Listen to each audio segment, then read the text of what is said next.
I just invite you to next time when you're in the kitchen and you're thinking, what does this need? Don't think in your own mind and search your own kind of database. Call up to the heavens, call up to some chef that you know that was really good, or a cook that you know, or someone, a loved one in the family that you liked their flavors, and ask them, well, what should I put with this? What would go well with this?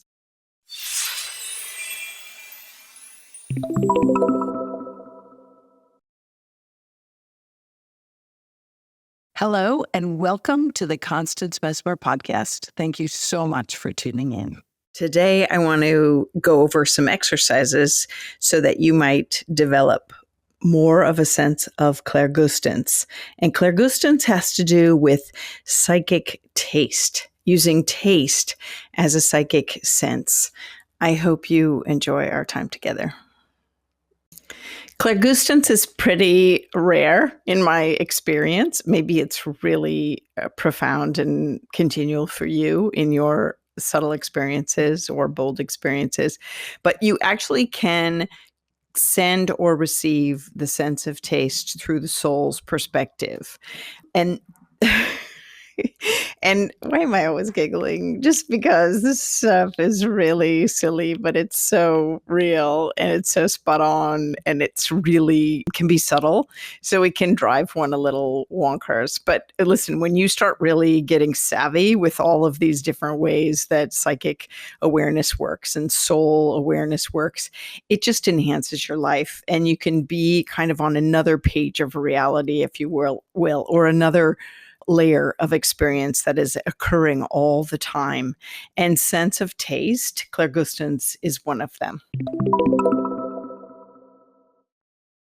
The last time I spoke to you about ClairGustance, I spoke of how you could actually do this with someone at a distance. You could sit down to eat your supper or whatnot, or a meal, if you will, and then get them on the phone if you want to and say, guess what I'm eating? And then just send, like, really have an experience of the taste of each item that you're eating, and imagine bringing to your awareness, sending that information to the person on the other end of the phone, one thing at a time, one course or one object at a time, and just really, have the full-on experience and see if they can pick it up. See if they can get it as a taste first in their experience. Now, listen, you might send it as a taste, but they might hear green beans, something like that, because we're really we're savvy. We're going to pick it up how we can pick it up. I'm differentiating all of these different psychic receptive centers, right? Because I like to split hairs, and I want you to know really what you're dealing with. Kind of like someone that studies anatomy, physiology, goes in and learns all the muscles and everything. I'm the same in the psychic world, because then when we're all together later, then you're just going to lump them all together and you're going to go, wow, this is a powerful, body of knowledge, right? And so when you're sending a taste, the other person might pick it up as a sound. They might hear it, the name of the item that you're eating. They might smell it, and be okay with that. You're sending it as a taste sensation, right? As a taste experience, and see how they pick it up. And then vice versa. Have you guess what they're eating or drinking, and see how you can have the experience come back to you. Again, you're trying to get it as a taste experience as it comes back to you, but be okay with how it comes, because like I said, we'll use anything and everything to get a message to us. And I think this is a fun game for you to play. You might want to try it, or even you could play this at home with your kids or family or friends.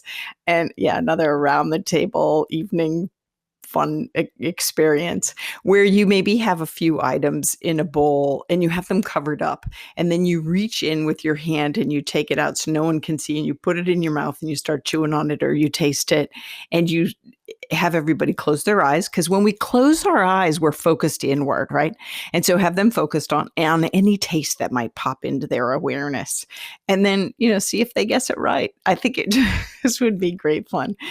I love charades, but this might be really a little bit more fun than charades, especially if you're doing like different flavors of cakes or cupcakes or different types of fruit or different types of vegetables, or something like really strong and spicy and something really sweet. See how it goes. I think it'll be fun.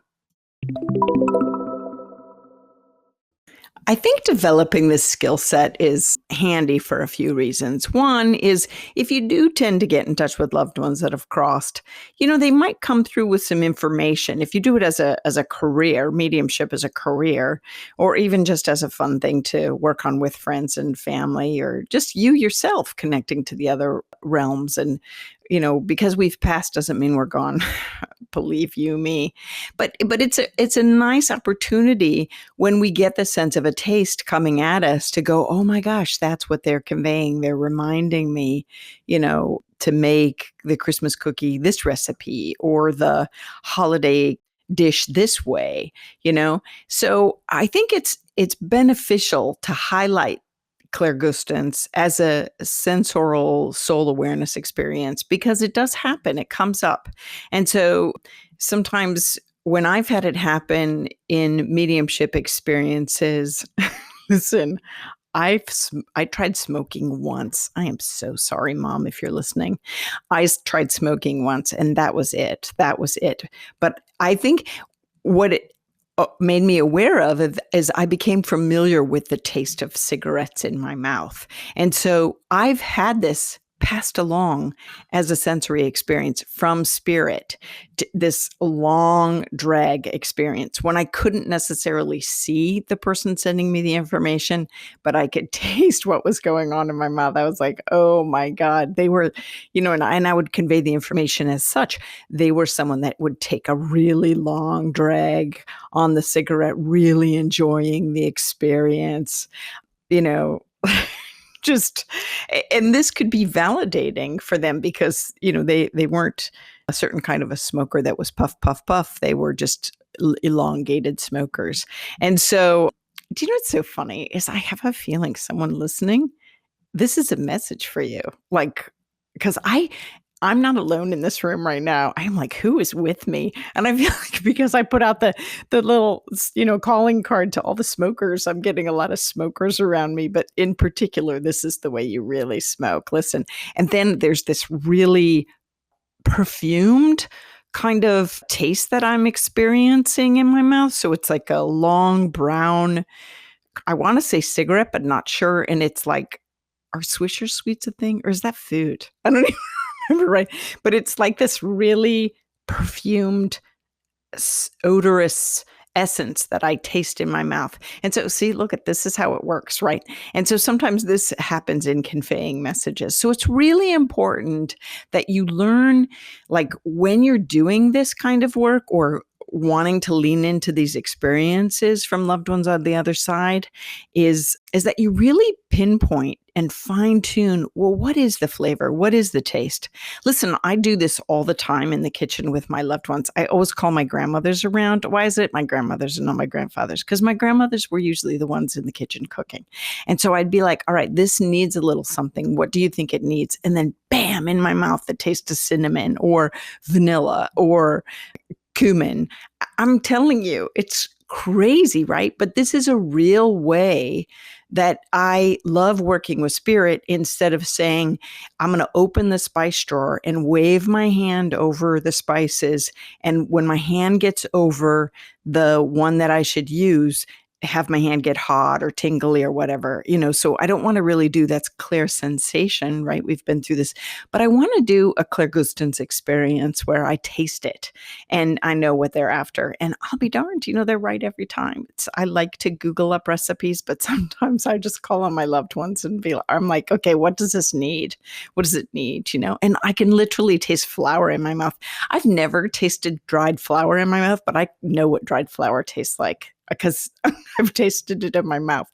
And that is a real fast way for them to get the information to me. Now, usually I'm very savvy with my clairvoyance and my clairaudience, but when I do this kind of conversation and working with them in the kitchen, I really like to stress the importance of taste because my God, it's all about taste, right? And so and enjoying time together. And listen, we, as a lot of families or some families, we did a lot of fun and conversation around food and recipes and stuff like that. And it was just home cooking, some cooking, but there were definitely some delights, right? Some special ways, especially in the old days where things were made from scratch. A lot more energy and effort went into that than what I do right now. I tell you, I'm like, where's the 30-minute meal with all the good organic stuff? But I just invite you to next time when you're in the kitchen and you're thinking, what does this need? Don't think in your own mind and search your own kind of database. Call up to the heavens, call up to some chef that that was really good, or a cook that or someone, a loved one in the family that you liked their flavors, and ask them, well, what should I put with this? What would go well with this? Or ask a spirit guide, right? That is really, let me connect with a chef, someone who's really good at flavors and everything, and let me know what I should use in this dish to really enhance it or make it taste better. So then we're going beyond our own kind of mental acumen to deeper awareness or more expanded awareness to all different realms. Really, we're opening up and pitching the question up to experts in the field. And I just think you'll really enjoy this. I really, really do. And it is, again, you know me, I'm a stickler, I'm fine tuning. But if you really kind of set the intention when you're in the kitchen that's what you're going to do next time you're like, oh God, this tastes bland and I don't want to just add salt. What does it need? To Google upwards. Last time we were together on this subject, I talked to you about how I've had dreams that were foreboding dreams with foul tastes in my mouth. So this is also a time that when you keep your dream journal, one of the exercises too to enhance this is to note, if you keep a dream journal, which is always nice, to notice any tastes. Now, you can also do a bit of lucid dreaming. We'll get into that in future episodes, where you set the intention to be present in the dream, shifting the dream, changing the dream. I've done that. Great fun, active in the dream, where you say, oh, what does it smell like around here? Now let's further which is clairolfaction. Let's go further. ClairGustance. What are the tastes?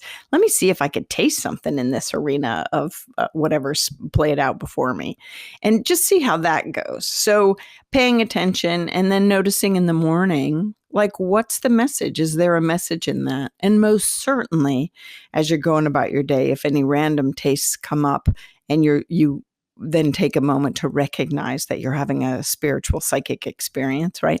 To figure out, where does that link to? What's it being what is it reminding you of? What's the message?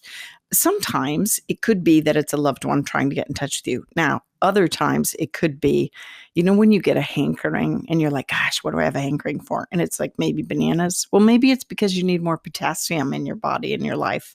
So if you keep having a taste come up, like this sounds really good, this sounds really good, I invite you and encourage you to stop, close your eyes, put your hand on your heart. If you're keeping a taste keeps coming back, to say, why is this happening? Now, it could be your higher self soul saying, because you're lacking this nutrient.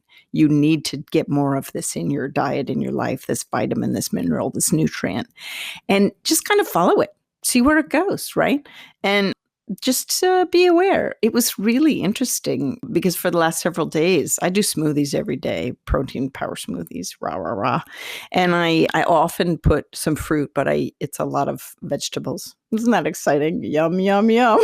But listen, when I throw fruit in, I'm like, okay, what does my body need? Listen, when we get to communicating with your body, and in particular the chakras and the organs that reside at each chakra, power vortex, we're going to really talk about what your body needs, what it's calling you to, in ways that it's calling you to take care of it. But this is a good way. Like, if you're putting a meal together, it's like, all right, what does the taste? What is the taste my body's craving? What does it need? And why is that? Maybe it's, like I said, additional vitamin C or spices or whatever. Anyway, but just lean into that right? Those are your exercises to strengthen this soul awareness. Now,